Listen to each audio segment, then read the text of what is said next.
Por celos, mis propios padres le desfiguraron la cara a mi hija de 7 años mientras dormía para que mi sobrina, su nieta favorita, pudiera brillar. Y ese fue el comienzo de mi venganza. Si aún no estás suscrito al canal, haz clic en el botón de suscripción y activa la campanita para no perderte ninguna de nuestras historias. Tu apoyo significa todo para nosotros. Si esta historia te parece interesante, déjale un like. También me encantaría saber de qué ciudad eres, déjanos el nombre de tu ciudad en los comentarios. Ahora, empecemos con la historia. El sonido de 2 copas de champán al chocar debería ser festivo, alegre. Pero en la cocina impecable de mis padres, ese tintineo cristalino se convirtió en la banda sonora de mi peor pesadilla. Se sentía como un trozo de hielo deslizándose por mi columna vertebral. Tenía 32 años y creía conocer el mapa de las crueldades humanas, pero nada me había preparado para esto. Mis padres, Damián y Lourdes, estaban de pie junto a la isla de mármol, con el líquido dorado burbujeando en sus copas. Se sonreían el uno al otro, una sonrisa cómplice, como si acabaran de cerrar un negocio millonario. Por fin, dijo mi padre, su voz era un murmullo grave y satisfecho, un sonido que solía usar para cerrar sus argumentos en los tribunales antes de jubilarse.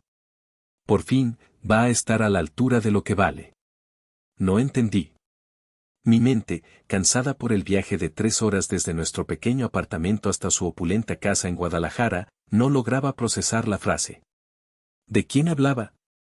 Mi hija de 7 años, Renata, mi mundo entero, dormía la siesta arriba, en la habitación de invitados. Habíamos venido para la fiesta de cumpleaños de mi sobrina Carla, la hija de mi hermano Gerardo.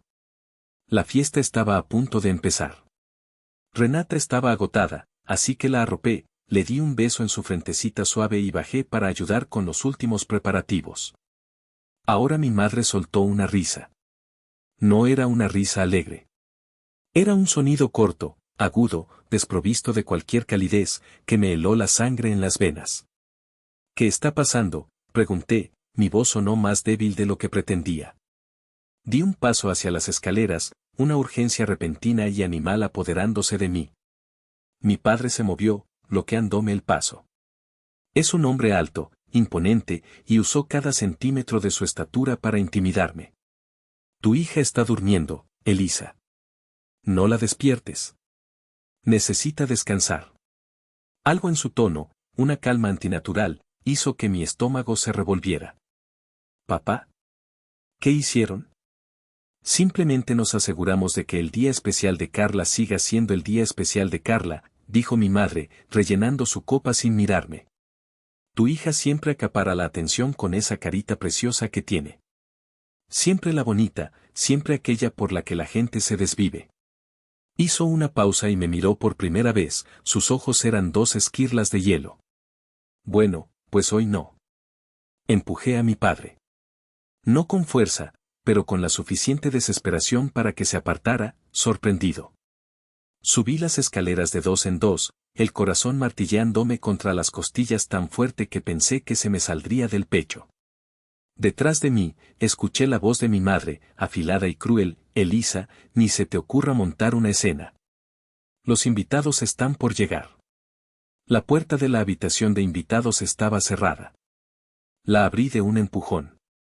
Renata estaba acostada en la cama, exactamente como la había dejado, de lado, dándome la espalda. Su cabello castaño y sedoso se esparcía por la almohada como un abanico. No se movía. Renata, susurré, acercándome a la cama. Cariño, despierta. Cuando le toqué el hombro y la giré suavemente, el aire abandonó mis pulmones. No podía respirar, no podía pensar. No podía procesar lo que estaba viendo. Su hermoso rostro, el rostro que besaba cada noche, estaba destrozado. Ambos ojos estaban hinchados y cerrados, amoratados en un horrible tono de morado y negro. Su nariz estaba claramente rota, torcida en un ángulo antinatural. Sus labios, partidos y sangrando. Había sangre en la almohada, sangre seca bajo su nariz y sangre fresca que aún manaba de cortes en sus mejillas. Tenía moretones por toda la mandíbula y la frente. No respondió cuando dije su nombre. No se movió. Su respiración era superficial, un estertor rasposo y aterrador. Grité.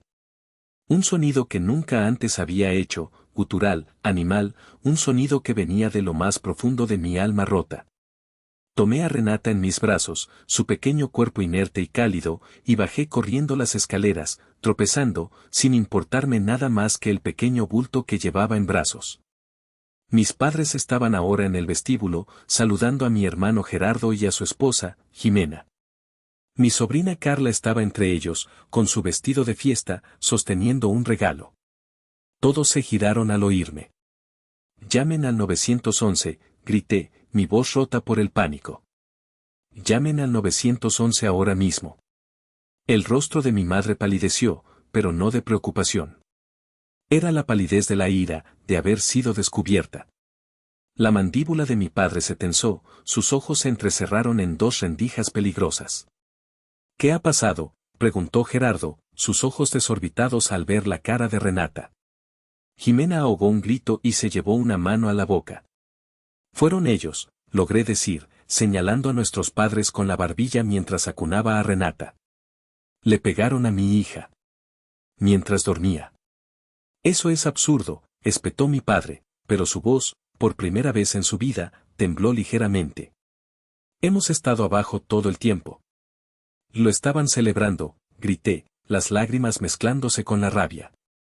«Brindaron. Dijiste que por fin estaría a la altura de lo que vale». Jimena, recuperándose del shock, ya estaba sacando su teléfono y marcando. Carla, mi sobrina, comenzó a llorar, asustada por los gritos y la escena horrible. Mi madre dio un paso adelante. Su rostro se contrajo en una máscara de puro desprecio, una expresión que nunca antes le había visto, pero que de alguna manera, sentí que siempre había estado allí, oculta bajo una fina capa de cortesía social. «Es solo una niña», le dije, mi voz un ruego desesperado. «Podrías habérmelo dicho. No la habría traído». «¿Y qué gracia tendría eso?», se rió de nuevo. Ese sonido horrible, como el de un cristal rompiéndose. Quería que toda la familia supiera que solo mi nieta importa. Hizo un gesto teatral hacia Carla.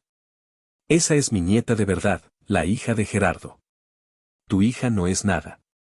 Un error de un matrimonio fallido con ese perdedor de tu exmarido. No merece eclipsar a Carla. Nunca lo mereció». La habitación me dio vueltas. Las palabras de mi madre eran como ácido, quemando todo a su paso. Gerardo miraba a nuestros padres como si fueran extraños, como si nunca los hubiera visto antes. Carla sollozaba, aferrada a la pierna de su madre. ¿Y Renata? Renata seguía sin moverse en mis brazos. Su respiración se había vuelto más dificultosa, más errática. «La ambulancia está en camino», dijo Jimena, su voz tensa y firme. «Dicen que la acuestes en el suelo, boca arriba, y que no la muevas». Con un cuidado infinito, coloqué a mi hija en el frío suelo de mármol del vestíbulo. Bajo la luz brillante del candelabro, su cara se veía aún peor. Quienquiera que hubiera hecho esto la había golpeado repetidamente, con una saña metódica. Esto no fue un solo golpe. Fue una paliza sistemática contra una niña dormida e indefensa. «Mi niña», como pudieron, susurré, levantando la vista hacia mis padres. «Tiene 7 años. Es un recordatorio constante de tu fracaso, Elisa», dijo mi madre, su voz desprovista de toda emoción. «Cada vez que la veo, pienso en cómo te casaste con ese mecánico en contra de nuestros deseos, cómo dejaste la facultad de derecho, cómo nos decepcionaste en cada paso. Carla representa todo lo que Gerardo hizo bien. Un médico prestigioso, casado con una mujer de buena familia, dándonos una nieta como Dios manda. Queríamos un día en el que eso le quedara claro a todo el mundo». Las sirenas sonaban cada vez más cerca, un lamento que se acercaba para llevarse un trozo de mi vida. Mi padre finalmente habló, y sus palabras fueron las de un abogado, calculadas y frías. «No tienes pruebas de que hiciéramos nada. Tu hija estaba sola en esa habitación. Pudo pasar cualquier cosa. Pudo haberse caído de la cama. Los niños se hacen daño todo el tiempo». «Los oí», dije, mi voz temblando de rabia. «Oí lo que dijeron. Chismes, respondió él encogiéndose de hombros. Tu palabra contra la nuestra. Una madre soltera, histérica, imaginando cosas bajo estrés. ¿A quién crees que le creerán? La ambulancia llegó. Luces rojas y blancas inundaron las ventanas. Los paramédicos entraron corriendo. Examinaron a Renata rápidamente, sus rostros graves, haciéndome preguntas a toda velocidad que apenas podía responder. ¿Cuánto tiempo llevaba inconsciente? ¿Había presenciado lo que pasó? Sus abuelos le hicieron esto mientras dormía, dije claramente, mi voz encontrando una fuerza que no sabía que tenía. Me lo admitieron. Uno de los paramédicos levantó la vista bruscamente mientras el otro ya estaba asegurando a Renata en la camilla, colocándole un collarín cervical. Necesitamos transportarla de inmediato, dijo el primero. Sus signos vitales son inestables. Alguien viene con nosotros. Yo voy, dije sin dudar. Mientras la subían a la ambulancia, 2 policías entraron. Un hombre y una mujer. La agente se acercó a mí mientras su compañero comenzaba a hablar con mis padres. Le expliqué todo en un torrente de palabras, el champán, las palabras de mi padre, la risa de mi madre, encontrar a Renata. Ella tomaba notas, su expresión neutra pero sus ojos duros. Vaya con su hija, me dijo. Nos veremos en el hospital. Subí a la ambulancia. A través de las puertas abiertas, pude ver a mi padre hablando con el policía, con una postura segura, sus gestos medidos. Mi madre a su lado, con el rostro ahora sereno, lágrimas de cocodrilo formándose en sus ojos para el espectáculo. Las puertas se cerraron, y el mundo se convirtió en un borrón de sirenas y miedo. El hospital era un laberinto de pasillos blancos y olores antisépticos. Se llevaron a Renata a una sala de trauma y un médico de ojos amables me guió a una silla en la sala de espera. Estamos haciendo todo lo que podemos, dijo. Y luego desapareció. El tiempo se detuvo. Cada tic-tac del reloj en la pared era un martillazo en mi cabeza. Una trabajadora social vino y se sentó a mi lado, su nombre era Patricia. No me interrogó. Simplemente me escuchó. Y mientras le contaba, no solo lo que había pasado hoy, sino todo lo demás, sentí como si estuviera abriendo una vitrina polvorienta en mi mente, una exhibición privada que había mantenido cerrada durante años. Mi Museo del Dolor. La primera pieza de la colección apareció vívida en mi memoria. Navidad, 3 años atrás. Renata tenía 4 años y la magia de la Navidad todavía brillaba en sus ojos. Estábamos en casa de mis padres, el árbol de Navidad era tan grande que casi tocaba el techo, cubierto de luces y adornos carísimos. Mi hermano Gerardo y su familia estaban allí. Carla, que tenía la misma edad que Renata, llevaba un vestido de terciopelo rojo que probablemente costaba más que mi alquiler de un mes. Llegó el momento de los regalos. Mis padres siempre se esmeraban con Carla. Ese año le regalaron una casa de muñecas de madera, una réplica exacta de su propia casa. Mis padres le dieron a Renata una caja envuelta con un papel brillante.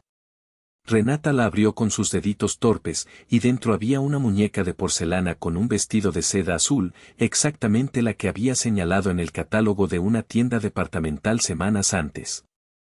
Sus ojitos se iluminaron como nunca. Gracias, abuela. Gracias, abuelo, exclamó, abrazando a la muñeca con una fuerza sorprendente. Apenas había tenido tiempo de disfrutarla cuando mi madre, Lourdes, se acercó a ella. ¡Ay, qué tonta soy!, dijo con una risa forzada. Me equivoqué de regalo. Este es para Carla. Y sin más, le arrebató la muñeca de los brazos a mi hija. Renata se quedó con las manos vacías, su sonrisa desvaneciéndose en una expresión de pura confusión y dolor. Carla, al otro lado de la habitación, ya estaba aburrida de su casa de muñecas y miraba la muñeca de porcelana con envidia. Toma, mi vida, este es el tuyo, dijo mi madre, entregándole a Renata una pequeña caja que sacó de debajo del árbol. Dentro había una caja de lápices de colores. No de una marca buena, sino de las baratas, de las que se rompen con solo mirarlas. Renata se quedó mirando la caja de lápices, luego la muñeca que ahora estaba en brazos de su prima, y sus labios empezaron a temblar. El primer sollozo fue silencioso, pero pronto se convirtió en un llanto desconsolado, un llanto que me partió el alma. La levanté en brazos, tratando de consolarla. No pasa nada, mi amor, mira qué colores tan bonitos, le decía, pero sabía que era inútil. Miré a mi madre, esperando una disculpa, una explicación. En cambio, la vi sonriendo. Una sonrisa pequeña, casi imperceptible, pero llena de una sádica satisfacción. Disfrutó del dolor de mi hija. Los niños son así, le dijo a Jimena, la madre de Carla, que miraba la escena incómoda. Hacen un drama por nada. Mi padre, Damián, ni siquiera levantó la vista de su periódico. Para él, la escena era invisible, irrelevante. Esa noche, mientras conducía de vuelta a casa con Renata durmiendo en su sillita, llorando incluso en sueños, algo dentro de mí debería haber gritado. Debería haber entendido que no fue un error. Fue un acto deliberado de crueldad. Pero no lo hice. Lo justifiqué. Mi madre es despistada, no lo hizo a propósito, estoy exagerando. Me mentí a mí misma porque la verdad era demasiado horrible para contemplarla, mi propia madre disfrutaba hiriendo a mi hija. Ahora, sentada en la silla de plástico del hospital, el olor a lejía llenando mis pulmones, la imagen de esa sonrisa sádica volvió a mí con una claridad brutal. La muñeca robada no fue un incidente aislado. Fue la primera pieza de la exposición, la primera prueba de que mis padres eran capaces de cualquier cosa para mantener su jerarquía familiar, con mi hija siempre en el último peldaño. Y yo, su madre, lo había permitido. La segunda pieza del museo era un trozo de papel. Un diploma. El mío. Colgaba en la pared de mi pequeño apartamento, enmarcado con un marco barato que compré en una tienda de segunda mano. Licenciada en Biblioteconomía y Gestión de la Información. Magna cum laude. Recordé el día de mi graduación como si fuera ayer. Tenía 24 años. El sol brillaba en el patio de la universidad. El aire olía a libros viejos y a futuro. Me sentía invencible. Había trabajado a tiempo parcial en la cafetería del campus durante 4 años para pagarme los estudios. Porque mis padres dejaron claro que no apoyarían mi ridícula decisión de no estudiar derecho como mi padre y mi hermano. Bibliotecaria, había resoplado mi padre cuando se lo dije. ¿Quieres pasarte la vida oliendo a polvo y diciéndole a la gente que haga silencio? ¡Qué desperdicio de inteligencia! Mi madre había sido más sutil, pero igual de hiriente. Ay, hija, ¿pero de qué vas a vivir? Al menos Gerardo nos dará la satisfacción de tener un doctor en la familia. A pesar de todo, lo logré. Y no solo lo logré, sino que sobresalí. Estaba tan orgullosa. Los llamé la semana anterior a la ceremonia. ¿Van a venir?, pregunté, mi voz llena de una esperanza que me negaba a abandonar. Imposible, Elisa, respondió mi padre sin dudarlo. Tengo un caso importantísimo esa semana. Tu madre tiene un evento de caridad. ¿Ya sabes cómo es esto? No, no lo sabía. Pero fingí que sí. Claro, papá. Lo entiendo. El día de la ceremonia, vi a mis compañeros de clase rodeados de sus familias. Padres orgullosos tomando fotos, madres secándose las lágrimas. Yo estaba sola. Me sentí como un fantasma en mi propia celebración. Cuando subí al escenario a recoger mi diploma y escuché mi nombre seguido de magna cum laude, busqué instintivamente sus rostros entre la multitud. Una parte estúpida de mí todavía esperaba verlos aparecer en el último minuto. Pero no estaban. Esa noche, me compré un pequeño pastelito y una vela y celebré sola en mi diminuto apartamento de estudiante. Una semana después, llamé a casa. Mi madre contestó, su voz eufórica. No sabes, Elisa. Estamos preparando una fiesta sorpresa para tu hermano. Lo acaban de nombrar jefe de residentes en el hospital. Tu padre está que no cabe en sí de orgullo. La fiesta fue 2 días después. Vi las fotos en las redes sociales de mi cuñada Jimena. Era una fiesta enorme, en el jardín de su casa. Había un servicio de catering, música en vivo, decenas de invitados. Todos los amigos y familiares importantes estaban allí. Mis padres posaban junto a Gerardo, sonriendo de oreja a oreja. La imagen de la familia perfecta. El doctor exitoso y sus orgullosos padres. Nadie me había invitado. Mi graduación con honores, el resultado de años de sacrificio y trabajo duro, no había merecido ni una llamada de felicitación. El ascenso de Gerardo, un paso predecible en su carrera médica, merecía una celebración por todo lo alto. Ese día entendí el mensaje, aunque tardé años en aceptarlo por completo. Mis logros no contaban. Mi existencia, mis elecciones, mis triunfos, eran invisibles para ellos. Solo Gerardo y su familia existían en su universo de apariencias y estatus. Yo era un satélite olvidado, y mi hija, Renata, era la luna de ese satélite, doblemente invisible, doblemente irrelevante. Sentada en la fría sala de espera, el recuerdo de esa humillación me quemaba por dentro. El diploma ignorado, la muñeca robada, no eran incidentes aislados. Eran parte de un patrón. Un patrón de desprecio y anulación que había culminado en la violencia brutal contra una niña inocente. Y la pregunta que me taladraba el cerebro era siempre la misma: ¿cómo no lo vi venir? ¿Cómo pude ser tan ciega? Pasaron 3 días. 3 días de vivir en un limbo de olor a desinfectante y el pitido constante de los monitores. Mi exmarido, Marco, llegó conduciendo desde su ciudad en cuanto lo llamé. A pesar de nuestro divorcio, éramos un equipo cuando se trataba de Renata. Ver su rostro, gris por la preocupación y la rabia contenida, fue un extraño consuelo. Voy a matarlos, Elisa, me dijo en voz baja, y supe que lo decía en serio. Ponte a la cola, respondí. La agente de policía, Jennifer Martínez, y su compañero me tomaron declaración formal en la cafetería del hospital. Les conté cada detalle, cada recuerdo doloroso de mi museo privado. Mi hermano Gerardo y Jimena también dieron sus declaraciones, confirmando las palabras de mi madre en el vestíbulo. La fiscalía asignó el caso a una mujer llamada Adriana Castillo, famosa por su dureza en casos de abuso infantil. A sus padres se les ha negado la fianza, me informó por teléfono. Los acusaremos de agresión con agravantes, abuso infantil e intento de homicidio. Las palabras me golpearon como un puñetazo. Intento de homicidio. Mis propios padres. Al 5.º día, el milagro ocurrió. Estaba sentada junto a la cama de Renata, leyéndole su libro favorito, Donde viven los monstruos, un hábito que había mantenido aunque estuviera inconsciente. Sentí un leve apretón en mi mano. Renata. Sus párpados, todavía hinchados y morados, se agitaron. Lentamente, con un dolor visible, se abrieron unas rendijas. La hinchazón había bajado lo suficiente como para que pudiera ver sus ojos marrones, confundidos y asustados. Mami, su voz era apenas un susurro, ronca y débil. Estoy aquí, cariño. Estoy justo aquí, dije, pulsando el botón de llamada a la enfermera sin apartar los ojos de su cara. Estás a salvo. Las enfermeras y los médicos entraron corriendo. Estaba somnolienta, confundida, pero estaba despierta. Estaba hablando.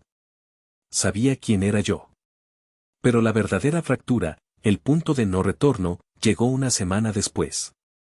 La hinchazón había disminuido más, y aunque su rostro estaba lleno de moratones y suturas, empezaba a parecerse de nuevo a mi niña. Estábamos solas en la habitación, la luz del atardecer entraba por la ventana. No había hablado del ataque. Los médicos dijeron que era normal que tuviera amnesia sobre el evento traumático. Se tocó la mejilla con cuidado, donde una línea de puntos negros marcaba un corte profundo. Hizo una mueca de dolor. Mami, susurró, y me miró con una seriedad que no correspondía a sus 7 años. La abuela, y el abuelo, ¿ellos me lastimaron? El aire se escapó de mis pulmones. La pregunta que había temido, la verdad que había intentado protegerla, ya estaba en su mente. Sí, cariño, dije, mi voz quebrándose. Ellos lo hicieron. No lloró. Simplemente asintió lentamente, y una lágrima solitaria rodó por su mejilla magullada. ¿Por qué?, preguntó. Esa simple pregunta me destrozó por completo. ¿Por qué? ¿Cómo le explicaba a una niña que sus propios abuelos la habían desfigurado por celos, por estatus, porque la consideraban un error? Esa noche, después de que Renata finalmente se durmiera, me encerré en el baño del hospital y me desmoroné. El shock que me había mantenido a flote durante días se disipó, y en su lugar, una ola de culpa devastadora me ahogó. Me miré en el espejo. Vi a una mujer con ojeras profundas, con los ojos inyectados en sangre. Vi a una tonta. Una ilusa. ¿Cómo pude ser tan ciega?, susurré a mi reflejo. Yo misma la puse en las manos de esos monstruos. Cada recuerdo de desprecio, cada humillación que había justificado, ahora me quemaba como brasas. La muñeca robada, el título ignorado, las comparaciones constantes, los comentarios hirientes disfrazados de bromas. Todo estaba allí, las señales de advertencia, las banderas rojas que había elegido ignorar por un anhelo desesperado de su aprobación. Mi ingenuidad no era inocente. Había sido peligrosa. Mi necesidad de una familia normal casi le cuesta la vida a mi hija. El llanto se convirtió en sollozos secos y convulsivos. Ya no había rabia. Solo un vacío helado y la certeza aplastante de mi propio fracaso como madre. Pero mientras me miraba en el espejo, algo cambió. El rostro de la víctima que me devolvía la mirada comenzó a endurecerse. Las lágrimas se secaron. La culpa no desapareció, pero se transformó. Se convirtió en combustible. La resolución de acero que había sentido al principio regresó, pero esta vez era diferente. No era la reacción visceral de una madre herida. Era una decisión fría, calculada. Ya no se trataba solo de justicia para Renata. Se trataba de expiación. Iba a hacerles pagar. No solo por lo que le hicieron a mi hija, sino por cada herida, cada humillación, cada pedazo de mi autoestima que habían erosionado durante 32 años. Iba a destruir su mundo perfecto, tal como ellos habían destruido el rostro de mi hija. La guerra había comenzado. Renata salió del hospital 3 semanas después, pero la batalla apenas comenzaba. Tenía la mandíbula inmovilizada con alambres, lo que significaba una dieta líquida durante al menos 6 semanas. Las fracturas alrededor de sus ojos sanarían, pero los médicos advirtieron sobre posibles problemas de visión a largo plazo. Las cicatrices físicas se desvanecerían, pero las psicológicas eran más profundas. Tenía pesadillas, se asustaba con cualquier ruido fuerte y sufría de una ansiedad severa. Mientras tanto, la maquinaria legal de mi padre se había puesto en marcha. Contrató a uno de los abogados penalistas más caros y despiadados del Estado. La estrategia era clara, pintarme como una madre soltera, inestable y vengativa que había inventado toda la historia para sacarles dinero.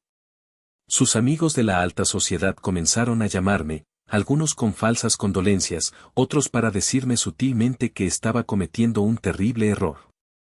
La presión era inmensa. Me sentía como si estuviera luchando contra un gigante con un palillo de dientes. Mis ahorros se estaban agotando con los gastos médicos no cubiertos y las facturas legales. Estaba desesperada. Fue entonces cuando pensé en mi tío Felipe. El hermano menor de mi padre. La oveja negra de la familia. Felipe era mecánico, dueño de un exitoso taller en las afueras de la ciudad. Era un hombre honesto, trabajador y de corazón noble. Mi padre siempre lo había despreciado, refiriéndose a él como el grasiento. Pero Felipe siempre había sido amable conmigo y con Renata. Lo llamé. Dudó al principio, atrapado entre la lealtad familiar y la decencia humana. Pero cuando le conté los detalles, el champán, las palabras de mi padre, la risa de mi madre, su voz se endureció. Encuéntrame en mi taller mañana, Elisa. A solas. El taller de Felipe olía a aceite de motor y a trabajo duro. Nos sentamos en su pequeña oficina, rodeados de calendarios de herramientas y facturas. Le mostré las fotos del rostro de Renata en el hospital. Vi cómo sus nudillos se ponían blancos al apretar los puños. Siempre supe que tu padre era un cabrón arrogante y tu madre una víbora, dijo en voz baja. Pero esto es de monstruos. Se levantó y caminó hacia una vieja caja fuerte oxidada en la esquina. La abrió y sacó un sobre grueso y amarillento. Lo puso sobre la mesa frente a mí. Tu abuela, mi madre, era una mujer inteligente, comenzó. Amaba a tu padre, pero no era ciega. Sabía de su arrogancia, de su crueldad. Sabía que se casó con tu madre por su apellido y su estatus, no por amor. Abrió el sobre y sacó unos documentos legales. Cuando tu abuelo murió, dejó todo a tu abuela. Ella fue quien fundó el bufete de abogados. El dinero inicial, los contactos, todo vino de su familia. Tu padre solo era la cara bonita con el título de abogado. Antes de morir, tu abuela hizo algo muy inteligente. Dividió las acciones del bufete. Le dejó el 49% a tu padre. Hizo una pausa, mirándome fijamente. Y me dejó el 51% a mí. Me quedé sin aliento. ¿Qué? Sabía que Damián me despreciaba, que nunca me consideraría una amenaza. Me hizo prometer que nunca se lo diría, que mantendría un perfil bajo. Dijo, un día, Felipe, mi hijo cometerá un error tan grande, tan arrogante, que necesitarás esto para proteger a la familia de él mismo. Nunca pensé que se referiría a algo como esto. Sacó una pluma y un formulario de traspaso de acciones. No puedo usar esto. Soy un simple mecánico. Pero tú tienes la inteligencia de tu abuela. Y tienes la razón de tu lado. Firmó los papeles y los empujó hacia mí. El bufete, Damián y Asociados, ahora te pertenece, sobrina. Eres la accionista mayoritaria. Él trabaja para ti. Su casa, sus coches, sus cuentas bancarias, todo está ligado a la empresa que ahora controlas. Me quedé mirando los papeles, mi mente dando vueltas. No era solo dinero. Era poder. Era el arma que necesitaba. La justicia de mi abuela, entregada a través de las manos callosas de su hijo marginado. Es hora de que se cumpla la justicia de mi madre, dijo Felipe, sus ojos brillando con una determinación sombría. Úsalo, Elisa. Arruínalos. Salí del taller con los papeles en mi bolso, que ahora pesaba como si estuviera lleno de oro. El gigante ya no parecía tan grande. El palillo de dientes se había convertido en una espada. El traspaso de acciones cambió las reglas del juego. De la noche a la mañana, pasé de ser una víctima indefensa a una amenaza real. El primer paso fue contratar a la fiscal Adriana Castillo no solo como fiscal del Estado, sino también como mi abogada personal para los asuntos civiles que se avecinaban. En nuestra primera reunión, le entregué los documentos. Los examinó en silencio, y una lenta sonrisa se dibujó en su rostro.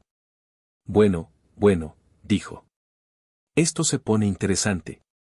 Con los recursos del bufete ahora a mi disposición, la investigación cobró un nuevo impulso. Pero no quería depender solo del dinero. Mi trabajo como bibliotecaria me había enseñado algo valioso: la información es poder. Me sumergí en una investigación personal, una que ninguna firma de abogados podría haber hecho con tanta pasión. Pasé noches enteras en archivos de la ciudad, registros de empleo antiguos y foros de Internet. Buscaba a cualquiera que hubiera trabajado para mis padres en los últimos 20 años. La primera que encontré fue Rosa, una mujer que había sido su ama de llaves durante casi una década. La localicé en un pequeño pueblo a las afueras de la ciudad. Accedió a reunirse conmigo en un café. Tu madre era cruel, me dijo, sus manos temblaban mientras removía su café. No físicamente, sino con palabras. Me hacía sentir inútil, estúpida. Pero renuncié por lo que dijo de ti. Me contó cómo, después de mi divorcio, mi madre le había confesado que ojalá Elisa nunca hubiera nacido y que yo era una vergüenza para el apellido. Cuando Rosa intentó defenderme, mi madre la despidió en el acto. Encontré a un jardinero al que mi padre le había lanzado una pala, hiriéndolo en el hombro, porque había podado mal un rosal. Encontré a 2 niñeras que habían renunciado por el trato déspota de mi madre. Cada historia era un hilo más en la telaraña de su narcisismo y crueldad. Adriana Castillo los añadió a todos a la lista de testigos. Pruebas de carácter, explicó. Muestran un patrón de comportamiento. Mientras tanto, una alianza inesperada se estaba formando dentro de la propia fortaleza del enemigo. Mi cuñada, Jimena, estaba destrozada. Amaba a Gerardo, pero no podía mirar a sus suegros de la misma manera. Una noche, me llamó desde un número desconocido. No puedo seguir con esto, Elisa, me dijo, su voz un susurro cargado de culpa. Gerardo está ciego. Quiere creerles.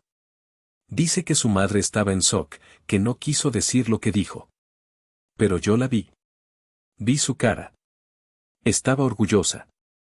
Jimena se convirtió en mi espía. Me contaba las estrategias de los abogados de mi padre, las mentiras que estaban construyendo. Me envió fotos de extractos bancarios que mostraban grandes transferencias de dinero justo después del ataque, probablemente para ocultar activos. Cada pieza de información era una daga más que yo afilaba pacientemente. La alianza de los heridos estaba creciendo. Éramos un grupo heterogéneo, una madre luchadora, un mecánico marginado, una fiscal implacable, una nuera atormentada y un coro de voces silenciadas durante años. Todos habíamos sido heridos de alguna manera por el egoísmo de Damián y Lourdes. Y todos queríamos justicia. La marea estaba empezando a cambiar. Cuando mi padre descubrió que yo controlaba el bufete, el infierno se desató. La noticia le llegó a través de una fría carta oficial de Adriana Castillo, informándole de la transición en la estructura accionaria y solicitando un inventario completo de los activos de la empresa. Imagino su rostro, primero incrédulo, luego lívido de rabia. La humillación de que su hija, la bibliotecaria fracasada, fuera ahora su jefa, y que su hermano, el grasiento, lo hubiera traicionado, debe haber sido un golpe insoportable para su ego. Su contraataque fue inmediato y brutal. No podía atacarme legalmente, así que lo hizo socialmente. Damián activó su red de contactos, esa élite de Guadalajara a la que tanto le importaba pertenecer. La campaña de desprestigio comenzó. Primero fueron los susurros. Amigos de la familia que me llamaban para decirme que estaban preocupados por mi estado mental. Luego, las llamadas se volvieron más hostiles. Mi tía Beatriz, la hermana de mi madre y su más leal Flying Monkey, me llamó gritando. ¿Cómo te atreves?, chilló por teléfono. Después de todo lo que tus padres han hecho por ti. Estás destruyendo a la familia por un berrinche. Esa niña tuya siempre ha sido torpe, segaramente se calló. Y tú, como siempre, buscando a quien culpar de tus fracasos. Colgué, temblando. Las palabras, aunque venenosas, tocaron una vieja herida. La duda. ¿Y si tenían razón? ¿Y si estaba exagerando?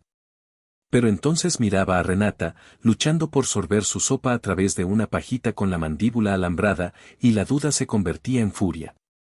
La campaña se intensificó. Un periódico local, propiedad de un amigo de mi padre, publicó un artículo velado sobre una disputa familiar en la que una hija ingrata intentaba extorsionar a sus respetables padres ancianos. No daban nombres, pero todos en nuestro círculo sabían de quién hablaban. Me sentí expuesta, juzgada, calumniada. Dejé de contestar el teléfono. Apenas salía de casa, excepto para las citas médicas de Renata. Me sentía completamente aislada, como si el mundo entero estuviera del lado de mis torturadores. Mi hermano Gerardo también se convirtió en un arma contra mí. Manipulado por mis padres, vino a mi apartamento. Elisa, por favor, me suplicó. Estás yendo demasiado lejos. Papá y mamá están destrozados. Retira los cargos. Podemos arreglar esto en privado. Piensa en el apellido, en la familia. La familia, respondí, mi voz gélida. ¿La familia que casi mata a mi hija y luego brindó con champán? ¿Esa familia, Gerardo? Se fue derrotado, pero sus palabras me dolieron. Estaba perdiendo a mi hermano, la única conexión que me quedaba con mi infancia. Pero no estaba sola. Felipe me llamaba todos los días. No los escuches, sobrina. Es lo que hacen. Te aíslan para hacerte sentir loca. Sigue luchando. Marco, mi exmarido, se encargaba de las compras y ahuyentaba a los reporteros que a veces aparecían por nuestro edificio. Y Jimena seguía enviándome información desde dentro. Una noche, mientras Renata dormía, me senté en la oscuridad de la sala, sintiendo el peso del mundo sobre mis hombros. La resolución que había sentido se sentía frágil, a punto de romperse. Pero entonces recordé por qué estaba haciendo esto. No era por venganza. Era por la niña que dormía en la otra habitación. Era para asegurarme de que nadie, nunca más, pudiera hacerle daño y salirse con la suya. La campaña de desprestigio no me había roto. Me había hecho inquebrantable. Si esta historia te está atrapando, por favor, dale me gusta al video, suscríbete al canal y déjanos un comentario con el nombre de la ciudad desde donde nos escuchas.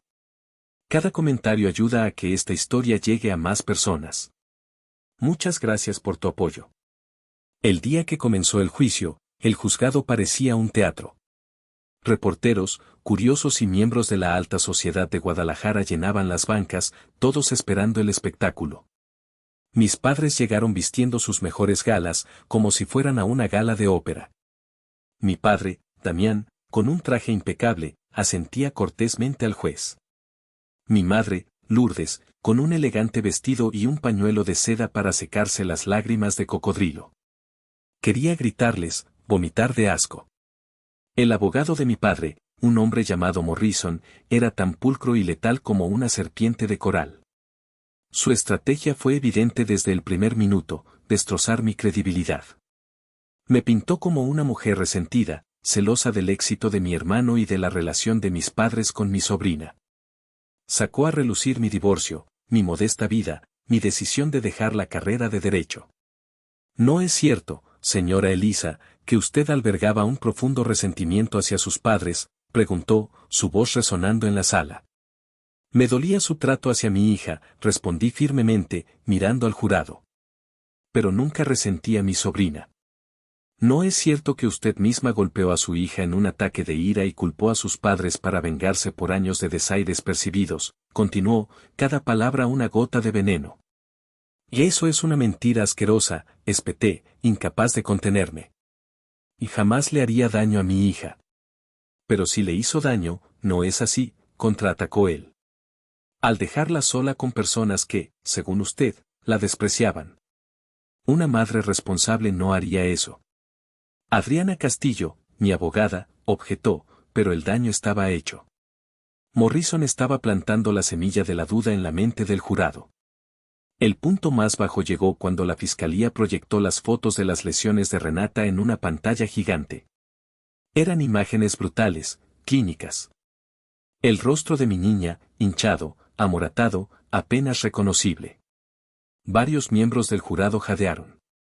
Una mujer se cubrió la boca, horrorizada. Yo no podía apartar la vista. Obligué a mis padres a mirar, a confrontar la evidencia de su monstruosidad. Mi madre desvió la mirada, pero mi padre sostuvo la mía, su expresión era de un odio puro y helado. La doctora que atendió a Renata en urgencias testificó. Estas lesiones no son consistentes con una caída accidental, dijo con una calma profesional que era devastadora. El patrón indica múltiples golpes deliberados en la cara, con una fuerza significativa. La víctima probablemente estaba dormida o inconsciente después de los primeros golpes, dada la falta de heridas defensivas. Morrison intentó desacreditarla. No es posible, doctora, que una caída por las escaleras pudiera causar lesiones similares. No, respondió ella sin dudar. Una caída causa diferentes tipos de trauma. Estas son lesiones por impacto, de un objeto contundente haciendo contacto directo con la cara, repetidamente. Cuando bajé del estrado después de horas de interrogatorio, me temblaban las piernas. Me sentía sucia, violada. Morrison había tomado mi vida y la había retorcido hasta convertirla en un arma contra mí. Adriana me apretó el hombro. Lo hiciste genial, susurró. No dejes que te afecte. Pero ya me había afectado. El circo apenas comenzaba, y yo era la atracción principal. Después de mi testimonio, el juicio se convirtió en un desfile de fantasmas de mi pasado y del de mis padres. Adriana Castillo comenzó a llamar a los testigos que yo había encontrado, las voces que Damián y Lourdes habían silenciado durante años. La primera fue Rosa, la ex ama de llaves. Subió al estrado nerviosa, una mujer mayor con manos trabajadoras que retorcían un pañuelo. Pero cuando habló, su voz era firme. Describió la crueldad psicológica de mi madre, el placer que parecía obtener al humillarla, las cosas terribles que había dicho sobre mí. Morrison intentó destruirla en el contrainterrogatorio. No es cierto que la despidieron por robar, señora, espetó. Rosa lo miró directamente a los ojos. No, señor. Me despidieron por defender a la hija de la señora. Nunca he robado nada en mi vida. Luego subió al estrado el jardinero, un hombre llamado Tomás. Contó cómo mi padre, en un ataque de ira por un seto mal podado, le había lanzado una pala, golpeándolo en el hombro. Tengo los informes médicos de la visita a urgencias, dijo con calma. Adriana los presentó como prueba. Michelle, la hermana de mi exmarido Marco, testificó sobre el incidente de la muñeca en Navidad. Fue una crueldad deliberada, dijo, su voz temblando de indignación. Esa niña pequeña estaba desconsolada, y su abuela lo disfrutó. Lo vi en sus ojos. El testimonio más difícil fue el de mi hermano. Gerardo subió al estrado pálido y demacrado. Se notaba que el conflicto lo estaba destrozando. Evitó mi mirada y la de mis padres. Adriana lo guió a través de los eventos de ese día. Señor Gerardo, ¿qué escuchó decir a su madre en el vestíbulo después de que su hermana bajara con la niña herida? Gerardo tragó saliva. Dijo que quería que todos supieran que solo su nieta, que Carla, importaba. Y se rió, presionó a Adriana. Gerardo cerró los ojos un momento. Sí, admitió en un susurro. Se rió. Morrison intentó mitigar el daño. Su madre estaba claramente en shock, ¿no es así? ¿No podrían haberse malinterpretado sus palabras en un momento de crisis? No, dijo Gerardo, esta vez con una frialdad sorprendente, mirando a nuestros padres por primera vez. No estaba en shock. Estaba orgullosa de lo que habían hecho. La defensa llamó a sus propios testigos de carácter. Amigos ricos que testificaron que mis padres eran pilares de la comunidad, filántropos, abuelos devotos de Carla. Ninguno de ellos mencionó a Renata, porque la mayoría ni siquiera sabía que existía. Finalmente, mi padre subió al estrado. Estaba sereno, elocuente, el abogado consumado. Mintió con una credibilidad aterradora. Estábamos devastados al descubrir lo que le pasó a nuestra nieta, dijo, su voz quebrándose en el momento justo. Pero no tuvimos nada que ver. Elisa siempre ha sido problemática. Se inventó toda esta historia para castigarnos. Observé al jurado. Algunos parecían conmovidos por su actuación.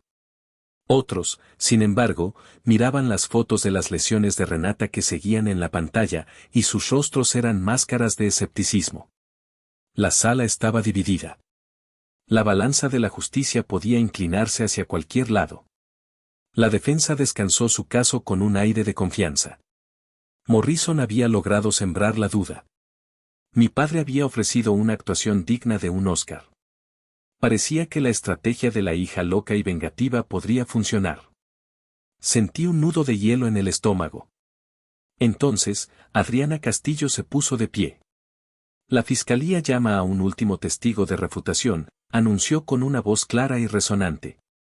Llamamos a la señora Silvia. Vi a mi padre fruncir el ceño, confundido. ¿Quién era Silvia? Por la puerta lateral entró una mujer menuda de unos 70 años, con el pelo blanco y gafas gruesas. Era la señora Silvia, mi vecina de al lado de toda la vida. La que siempre parecía estar regando sus plantas justo cuando ocurría algo interesante. Morrison se opuso. Objeción. Este testigo no estaba en la lista. La descubrimos recientemente, señoría, replicó Adriana. Su testimonio es crucial. El juez permitió que continuara. Adriana se acercó a la señora Silvia. Señora Silvia, ¿dónde estaba usted la tarde anterior al cumpleaños de la pequeña Carla? En mi jardín, como siempre, respondió ella con una voz sorprendentemente fuerte. Estaba podando mis rosales, los que están junto a la cerca que da al jardín de los señores. ¿Y vio o escuchó algo inusual? Sí, dijo ella. Vi al señor Damián y a la señora Lourdes discutiendo cerca de la cerca. Parecían alterados. ¿Y qué escuchó? señora Silvia. Bueno, mi audición no es lo que era, pero tengo un nuevo sistema de cámaras de seguridad. Mi hijo me lo instaló. Graba video y audio. Por si acaso, ya sabe. Un murmullo recorrió la sala. Vi a mi padre ponerse rígido. Mi madre se puso pálida. Señoría, dijo Adriana. Solicitamos permiso para reproducir una grabación de audio obtenida de la cámara de seguridad de la señora Silvia. El juez asintió. Un técnico conectó un dispositivo. Un silencio tenso se apoderó de la sala. Y entonces, las voces de mis padres llenaron el aire, claras y siniestras. Voz de Lourdes, irritada no sé por qué insiste en venir. Siempre lo arruina todo. Renata acaparará toda la atención, es el cumpleaños de Carla. Voz de Damián, fría, tranquilízate, Lourdes. Me encargaré de ello. Voz de Lourdes, encargarte como, ignorándola, no es suficiente. Voz de Damián, no. Hay que ser más, proactivos. Hay que asegurarse de que no esté en condiciones de ser el centro de atención. Y luego, la frase que selló su destino. La voz de mi madre, clara como el cristal, llena de un veneno que helaba la sangre. Voz de Lourdes, hay que darle un susto, Damián. Que se vea mal. No voy a permitir que opaque a Carlita en su propia fiesta. Un grito ahogado colectivo resonó en la sala. El jurado miraba a mis padres con una mezcla de horror e incredulidad. El rostro de mi padre era una máscara de furia impotente. Mi madre se había encogido en su asiento, temblando. Adriana Castillo dejó que el silencio se asentara por un momento antes de hablar. No tengo más preguntas, señoría. La grabación no era solo una prueba. Era su confesión. Era el sonido de su propia maldad, expuesta para que todo el mundo la escuchara. Era el final del juego. El jurado deliberó durante menos de 2 horas. Cuando regresaron, sus rostros eran solemnes, decididos. Evitaron mirar a la mesa de la defensa. Mi corazón latía tan fuerte que podía oírlo en mis oídos. Apreté la mano de Marco, que estaba sentado a mi lado. El presidente del jurado, un hombre de mediana edad con aspecto de contable, se puso de pie y desdobló un papel. El silencio en la sala era absoluto. En el caso del Estado contra Damián, por el cargo de intento de homicidio, declaramos al acusado, hizo una pausa que duró una eternidad. Culpable. Un sollozo escapó de mis labios. Marco me abrazó con fuerza. Por el cargo de agresión con agravantes, declaramos al acusado culpable. Por el cargo de abuso infantil, declaramos al acusado culpable. Luego se volvió hacia mi madre. En el caso del Estado contra Lourdes, por el cargo de intento de homicidio, declaramos a la acusada culpable. Mi madre soltó un grito agudo, un chillido de animal atrapado. Por el cargo de agresión con agravantes, declaramos a la acusada culpable. Por el cargo de abuso infantil, declaramos a la acusada culpable. El caos estalló. Los periodistas corrían. Los abogados hablaban a la vez. Vi a mi hermano Gerardo con la cabeza entre las manos, llorando en silencio. Mi padre, por primera vez en su vida, parecía un hombre viejo y derrotado. Se quedó inmóvil, con el rostro gris, mientras los alguaciles se acercaban para esposarlo. Mi madre se resistía, gritando incoherencias. Lo sacaron de la sala, 2 figuras patéticas despojadas de su arrogancia y su poder. La justicia, esa idea abstracta y a menudo esquiva, se había hecho real. Habíamos ganado. La sentencia fue 2 semanas después. El juez no mostró piedad. Ustedes traicionaron la confianza más sagrada, dijo, su voz resonando en la sala. Dañaron a una niña indefensa que los amaba y confiaba en ustedes. Sus acciones fueron calculadas, crueles e imperdonables. Damián fue sentenciado a 25 años. Lourdes a 20. Dadas sus edades, era una cadena perpetua. En los meses siguientes, mi vida se convirtió en un torbellino de trámites legales. Como accionista mayoritaria del bufete, inicié el proceso para liquidar todos sus bienes y establecer un fondo para cubrir los gastos médicos y la terapia de Renata, presentes y futuros. La casa de su infancia, los coches de lujo, las cuentas de inversión, todo sería vendido. Fue durante este proceso que hice el descubrimiento final, la pieza que faltaba en el retorcido rompecabezas de mi vida. Estaba vaciando el desván de la casa, un lugar polvoriento lleno de recuerdos olvidados. En un rincón, debajo de una lona, encontré un viejo baúl de madera. Dentro, entre ropas de bebé apolilladas y álbumes de fotos, había una pequeña caja de metal cerrada con llave. Forcé la cerradura. Dentro no había joyas ni dinero. Había un fajo de cartas, atadas con una cinta de seda descolorida. Eran cartas de amor. Pero no eran de mi padre. Estaban firmadas por un hombre llamado Javier. Eran apasionadas, llenas de planes para un futuro juntos. Y estaban dirigidas a mi madre, Lourdes.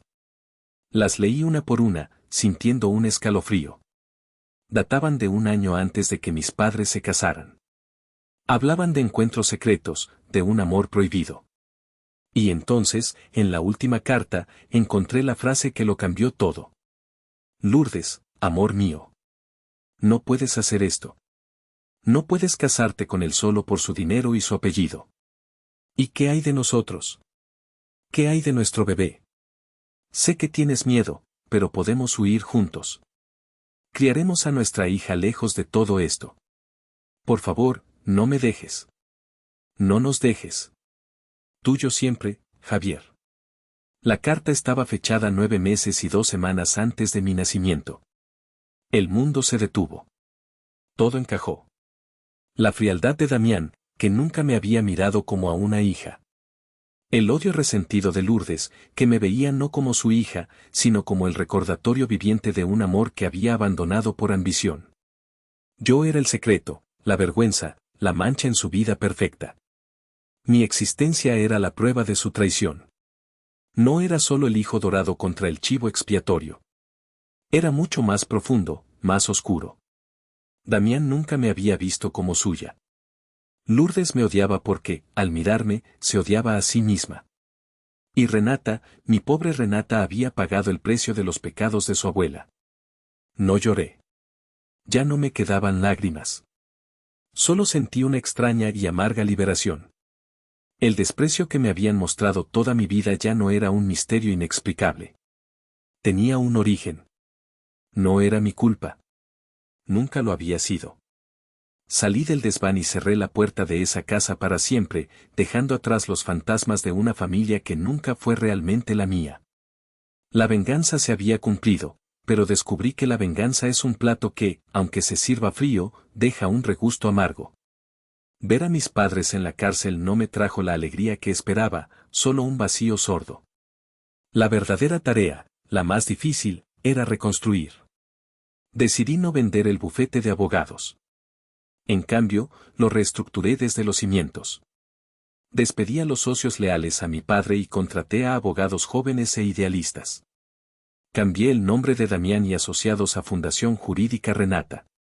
Una parte significativa de las ganancias del bufete se destinaría a financiar una fundación para ayudar legalmente a niños víctimas de violencia familiar. El dinero manchado de mis agresores se usaría para proteger a otros niños. Esa era una justicia más dulce. La terapia se convirtió en una parte fundamental de nuestras vidas. Renata aprendió a procesar su trauma, a manejar sus miedos. Yo aprendí a perdonarme por mi ceguera, a entender que había sido víctima de una manipulación que duró toda una vida.